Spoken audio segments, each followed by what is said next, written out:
বাংলায় একটি প্রবাদ আছে, পাপের বেতন মৃত্যু। হ্যাঁ, অসমের বিজেপির মুখ্যমন্ত্রী হিমন্ত বিশ্ব শর্মা সেই যে কথা তাকে অক্ষরে অক্ষরে সত্য প্রমাণ করছেন। প্রায় 1000 বছর ধরে ভারতের বুকে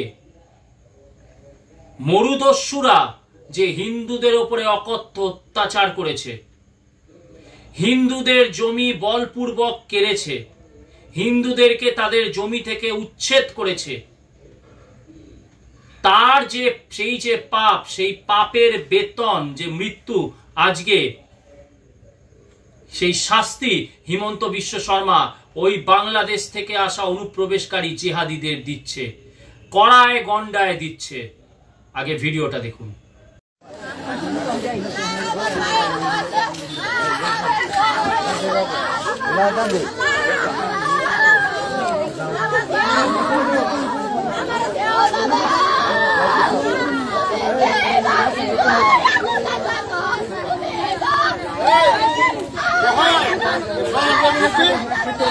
দেখলেন তো, আপনি যদি ওই হিউম্যান রাইটস কমিশন আছে আমাদের এখানে, বা ওই যে সুজাত ভদ্র এপিডিআর এর ওই বদমাইশ সুজাত ভদ্র মাওয়িস্ট সিম্প্যাথাইজার সুজাত ভদ্রর মতন মানুষ হন, স্বস্তিকার মতন হন, রূপম ইসলামের মতন হন, ধৃতিমানের মতন হন, কৌশিক সেনেদের মতন মানবতাবাদী হন, তাহলে বলবেন আহা আহা কি কষ্ট, কি কষ্ট, অসমের মুখ্যমন্ত্রী কি মানুষ, মানুষের পর্যায়ে পড়ে অসমের মুখ্যমন্ত্রী। দেখো নিরীহ খেটে খাওয়া, দিন আনি দিন খাওয়া মানুষদেরকে, বাংলাভাষীদেরকে অসম থেকে কিভাবে উৎখাত করছে। ওই দেখো অসহায় নারীরা আল্লাহ আল্লাহ আল্লাহ বলে কিভাবে অসহায় আর্তনাদ করে যাচ্ছে। দেখো এই হিমন্ত বিশ্ব শর্মা কি মানুষ নাকি জানোয়ার? খেটে খাওয়া মানুষ, ভাত দুবেলা ভাত খেতে পায় না, এই মানুষদেরকে তাদের জমি থেকে উৎখাত করছে। আহা চলো ভাই, ও সুজাত, ও সৃজিত, ও আরো কত আছে, স্বস্তিকা, অপর্ণা, চলো আমরা রাস্তায় নামি, পশ্চিমবঙ্গের রাস্তায় আমরা মোমবাতি মিছিল করব, আমরা জনগণকে উস্কাবো, আমরা জিহাদিদেরকে উস্কাবো মিছিলের নামে। আমাদের তো এগুলো করতে হবে, এগুলো তো আমাদের দায়বর্তায়। আমরা আরবের দাস, আমাদের আরবের দিনারে, আমাদের শ্যাম্পেনের হুইস্কিতে চুইস্কি হয়, আর আমরা এরকম করে চুপ করে থাকতে পারি? আজকে আমাদের ভাইজানেদেরকে অসম থেকে ওই সাম্প্রদায়িক হিমন্ত বিশ্ব শর্মা উৎখাত করছে, আমরা চুপ করে থাকবো? কাগজ তো এখানে আমরা দেখাবোই না, আর ওখানে কাগজ দেখাচ্ছে না বলে আমাদের ভাইজানদেরকে উৎখাত করছে। সাধারণ মানুষেরও কিন্তু জানেন তো, পশ্চিমবঙ্গের বুকে যে কোনো সাধারণ মানুষ, আপামর বাঙালি, যারা পশ্চিমবঙ্গের এই যে অগ্নিগর্ভ পরিস্থিতি তার সম্বন্ধে যাদের ধারণা নেই, তারাও কিন্তু এই ভিডিওটা দেখলে আঁতকে উঠবে। ইস কিভাবে মহিলারা কাঁদছে, দেখেছো? তাদের আল্লাহর নাম নিয়ে তারা হাউ হাউ করে কাঁদছে। ইস অসহায় এই মানুষগুলোকে কেবল মুসলমান হওয়ার জন্যে আসাম থেকে তাড়িয়ে দিচ্ছে। ছি ছি ছি, এ কি অন্যায় কাজ, এ কি অন্যায় কাজ। কোনো অন্যায় কাজ নয়, একেবারে অন্যায় কাজ না। প্রথমেই যেটা বললাম, হিমন্ত বিশ্ব শর্মাকে মুক্ত কণ্ঠে সাধুবাদ জানাই। পাপের বেতন যে মৃত্যু, যে শাস্তি ভোগ করা দরকার এই সমস্ত অনুপ্রবেশকারী জেহাদিদের, যারা বাঙালি ছদ্ম নাম নিয়ে বাংলা ছদ্ম বাংলা ভাষায় কথা বলে এতদিনকে আমাদেরকে ভুল বুঝিয়ে গেছে, দিগ্ভ্রান্ত করে গেছে, সেই সমস্ত জেহাদিদেরকে আজকে অসম সরকার যে উৎখাত করছে, অসমের বিজেপি সরকার। আমি জাতির কথার পক্ষ থেকে বা জাতির কথার পক্ষ থেকে আমরা সবাই হিমন্ত বিশ্ব শর্মাকে জানাই ধন্যবাদ। সঠিক পথে চলেছে অসম সরকার। কেন? হিমন্ত বিশ্ব শর্মা ইতিমধ্যেই বলে দিয়েছেন যে 2041-এর মধ্যে অসমে অশনি সংকেত, হিন্দু সংখ্যালঘু হয়ে যাবে। কিভাবে হিন্দু সংখ্যালঘু হয়ে যাবে? কারণ অসমের বহু অঞ্চল, অসমের যে বনাঞ্চল, সেইগুলোতে ঢুকে যাচ্ছে ওই বাংলাদেশি জিহাদিরা, ওই ইউনুসের তো চেলা চামুন্ডারা, ওই যে শিবির, ওই যে বিএনপি, ওই যে জামাত, এদের সমস্ত চেলা চামুন্ডারা অসমেতে তারা অহমিয়া ভাষা বলতে পারে এই তাকিয়ার ছলনায় তারা জমিগুলো দখল করছে, তারা বনাঞ্চল দখল করছে, করে সেখান থেকে যে আদিবাসী, সেখানকার যে হিন্দু সমাজ, তাদেরকে সেখান থেকে উৎখাত করছে। আর তার সাথে তো জানেনি তারা যে জন্মহার, সেই জন্মহারে তাদের কোনো নিয়ন্ত্রণ নেই। দুঃখের সাথে বলছি, কিন্তু এটা বাস্তব, এটা আমার কথা না। সেই জন্মহারে কোনো নিয়ন্ত্রণ নেই।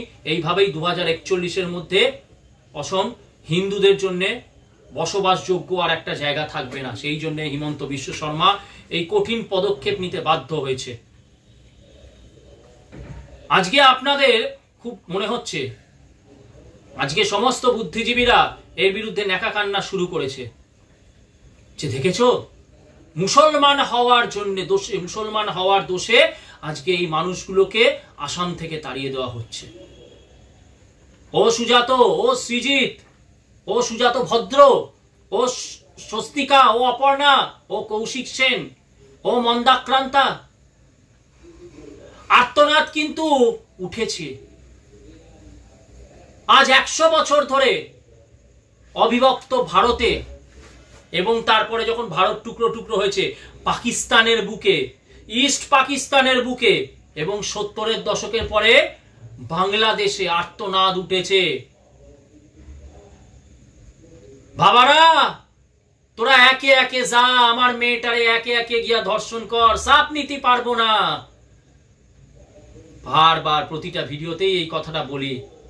কি মর্মান্তিক ভাবুন তো, মা বলছে ধর্ষকদেরকে, হ্যাঁ আমার মেয়েটাকে ধর্ষণ কর, আমার মেয়েটাকে ধর্ষণ কর, কিন্তু একে একে গিয়ে ধর্ষণ কর, ও চাপ নিতে পারবে না। 12 বছরের একটা মেয়ে। খুব খারাপ লাগে শুনতে বলতে, তার তো বডি পার্টসই ডেভেলপ করেনি সেইভাবে। আর কি বলবো, আর কি বলবো, আর কি বললে বুঝবেন, আর কি বললে আপনাদের বুকের মধ্যে ব্যথাটা হবে। একটা 12 বছরের মেয়ে বডি পার্টসও ডেভেলপ করেনি, সেই জন্য চাপ নিতে পারবে না। পূর্ণিমা শীলের মার এই আর্তনাদ। পূর্ণিমা শীল তো আমরা জানি, এরকম কত পূর্ণিমা শীলের মায়েরা বাংলাদেশে, পাকিস্তানে আর্তনাদ করেছে, কিন্তু সেই আর্তনাদ গুলো নিয়ে এখানে কিন্তু কোনোদিনও এই মন্দাক্রান্তা, সুজাত, অপর্ণা বা আগের সৌমিত্র চট্টোপাধ্যায় এরা কোনোদিনও মিছিলে নামেনি, এরা কোনোদিনও ধিক্কার জানায়নি। কেন? তারা তো দোষ করেছে, তারা তো, তাদের একটাই দোষ, তারা জন্মের সময় তাদের দোষ ছিল যে তারা হিন্দু। আর এই হিন্দুদের জন্য কোনো বুদ্ধিজীবী, কোনো মিডিয়া চ্যানেল তো কথা বলবে না। কারণ ওই যে বললাম, দিনের শেষে তাদের হুইস্কির চুস্কি, দিনের শেষে তাদের গাড়ির তেলের খরচ, দিনের শেষে তাদের 3 BHK 4 BHK flat, penthouse, এগুলো কাদের দোয়াতে হয়? ওই আরব দিনারের দোয়াতে হয়। সেই জন্যে তাদের কাছে আজকে যেটা হিমন্ত বিশ্ব শর্মা করছে, ওখান থেকে যে জিহাদিদেরকে কাগজ না দেখানোর জন্যে ঘাড় ধাক্কা দিয়ে তাড়াচ্ছে, সেইটাতে তাদের বুক ফেটে যাচ্ছে। সৌরভ গাঙ্গুলিরও বুক বড় ভীষণ ফাটছে আজকে। আজকে সৌরভ গাঙ্গুলিরও বুক ফাটছে, কারণ তিনি তো ওই কাগজ না দেখাতে পারা জিহাদি, তাদের দাদা। পূর্ণিমা শীলের দাদা তো নয়, ইলামিত্রর জন্য তো সৌরভ গাঙ্গুলির বুক কাঁপে না, ইলামিত্রর জন্য তো মন্দাক্রান্তার বুক কাঁপে না, ইলামিত্রের জন্য তো জ্যোতি বসুর বুক কাঁপেনি, বুদ্ধদেব ভট্টাচার্যের বুক কাঁপেনি, ঐশী ঘোষের বুক কাঁপে না, শতরূপ ঘোষের বুক কাঁপে না। যে ইলামিত্রের, যিনি বলেছিলেন যে আমি বাংলাদেশ ছেড়ে আসবো না, ইস্ট পাকিস্তান ছেড়ে আসবো না, সেই শাস্তিতে, হিন্দু হওয়ার শাস্তিতে গোপনাঙ্গে গরম ডিম। আর কি বলবো, তাদের জন্য এদের বুক কাঁপে না। সেই জন্য কি জানেন তো, এই যে এতদিন ধরে পাপ হয়ে গেছে, হিন্দুর হাহাকার, হিন্দুর হাহাকার। ছেড়ে দে আমার মাইয়াটারে, ছেড়ে দে আমার বাবাটারে, সাইডা দে আমার মাটারে, সাইডা দে। ওপার থেকে আমাদেরকে বলবে কি, আব্দুল চাচা নৌকা করে ওপার থেকে আমাদের পার করে দিয়েছে, কিন্তু সেই আব্দুল চাচাই কিন্তু আপনাগো যে বাসা, সেই বাসাটারে কিন্তু আব্দুল চাচাই কবজা করছে। হয়তো ফেরার সময় এটাও বলেছে যে বোনটারে রাইখা যাও, তোমাকে সব কয়টারে সাইডা দিলাম, কিন্তু কোনটারে রাইখা যাও, গনিমতের মাল হব। এই যে অপরাধ দিনের পর দিন হিন্দু সমাজের উপরে হয়েছে, আমাদের তো বাংলাদেশ থেকে কাগজ না দেখানোর অপরাধে তাড়ানো হয়নি, পাকিস্তান থেকে আফগানিস্তান থেকে তো কাগজ না দেখানোর অপরাধে তৈরি হয়নি, তাড়ানো হয়নি, শুধু একটা অপরাধে আমাদের তাড়ানো হয়েছে, কি আমরা হিন্দু। ফিরহাদ হাকিমের ভাষায় আমরা হচ্ছি দুর্ভাগা, আমরা তেলাওয়াত করিনি, সেই জন্য আমাদের কোথাও স্থান নেই। এই যেটুকু পশ্চিমবঙ্গ সেখানেও আমাদের স্থান নেই, আমরা কাগজ দেখাতে পারলেও আমাদের স্থান নেই, কারণ আপনি আমি আমরা অপরাধী। আমরা যে পদবী সেটা অপরাধী পদবী, ঘোষ, বোস, চ্যাটার্জি, ব্যানার্জি, ভট্টাচার্য, মিত্র, হাড়ি, বাগদি, ওরাও, চারাল, এই যে আমাদের পদবীগুলো, এগুলো তো হিন্দু পদবী, এটাই আমাদের অপরাধ। সেই জন্য কাগজ দেখাতে পারলেও আমাদের কোথাও আমাদের থাকার জায়গা নেই। তেলাওয়াত করতে হবে, ফিরহাদ হাকিমের ভাষায় তেলাওয়াত করতে হবে, তবে থাকতে পারবো। সত্যি হিমন্ত বিশ্ব শর্মা, সত্যি পাপের বেতন যে মৃত্যু তুমি দেখিয়ে দিচ্ছ আসামের বুকে। এবং দেখছি আমরা আসামের বুকে সাধারণ অহমিয়া জনগণ, লচিত সেনা, তারা জেগে উঠেছে, মশাল মিছিল হচ্ছে, বিশাল আন্দোলন চলছে, সেখান থেকে অবৈধ বাংলাদেশিদেরকে খেদাও। আমাদের এখানে মেইন স্ট্রিম মিডিয়া চুপ করে আছে। কেন চুপ করে আছে?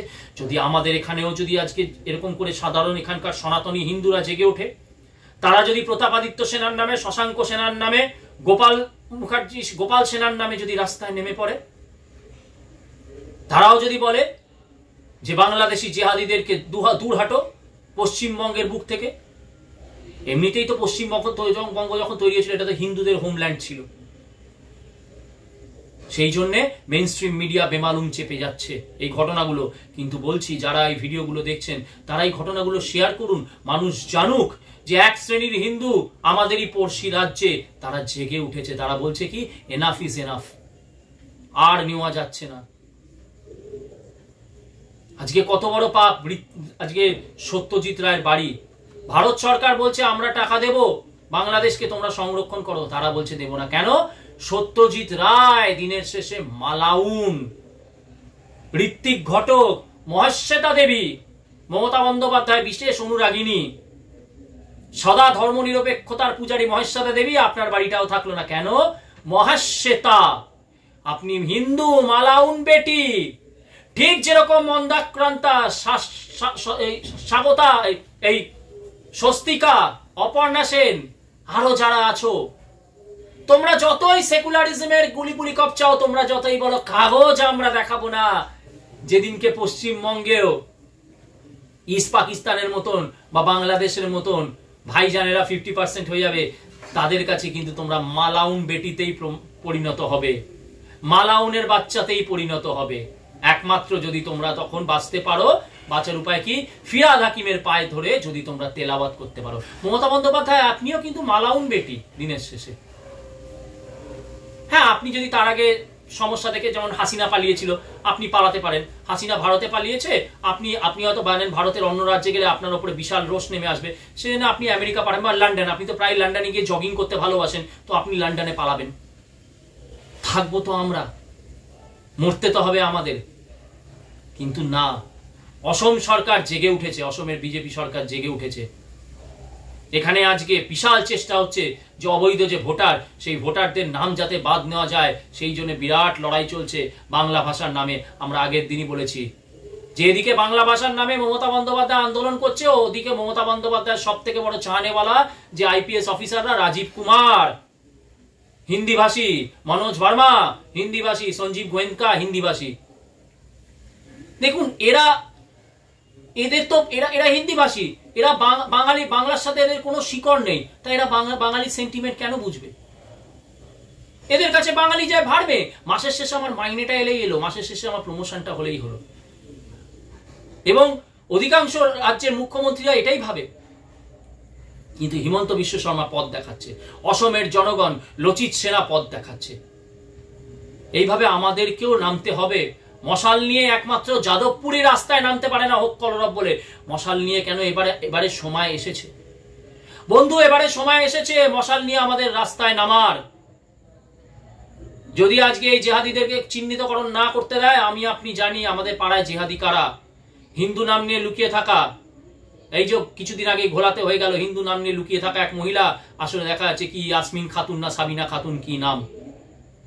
কথায় কথায় তারা হিন্দু ধর্মের খুঁত ধরছে, এরা দেহাদি। যত দেখবেন এই যে হিন্দু নাম নিয়ে হিন্দু ধর্মের জাত পাত, বুঝবেন এরা দিনের শেষে কিন্তু এরা হয় জিহাদিদের কাছে সমর্পণ করেছে, নয়তো এরা আসলে জিহাদি হিন্দু নাম নিয়ে রয়েছে। তাই এদেরকে খেদানোর জন্য তো মশাল নিয়ে আমাদেরকেও নামতে হবে। আজকে লক্ষ লক্ষ পশ্চিমবঙ্গের বুকে যদি সনাতনী যদি এই চাপ সৃষ্টি করে, মমতা বন্দ্যোপাধ্যায়কে তার কাছে মাথা ঝুঁকতেই হবে। কারণ দিনের শেষে মমতা বন্দ্যোপাধ্যায় কি বলেছেন, দুধেল গাইয়ের লাথি। তা আমরা কি দুধেল গাই হতে পারি না?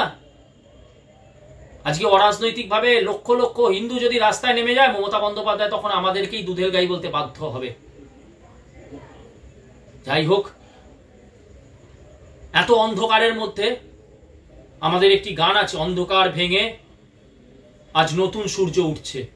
আসামের জেহাদের অন্ধকার ভেঙে আজ নতুন সূর্য উঠেছে। পশ্চিমবঙ্গবাসী, অন্তিম লড়াই এসেছে জেহাদিদের সঙ্গে, তোরা সবাই আয় এগিয়ে রক্ত রাঙা অঙ্গে। জাতির কথা বলিদানের ভাবনা, জাতির কথা একের পাল্টা 10-এর বদলা। আসুন সবাই মিলে আমরা এই ধর্মে দীক্ষিত হয়ে আমরা রাস্তায় নামি, জিহাদিদেরকে খেদাও, পাপের বেতন মৃত্যু। এই বাণীকে এবারে পশ্চিমবঙ্গেও সত্য করার সময় এসেছে।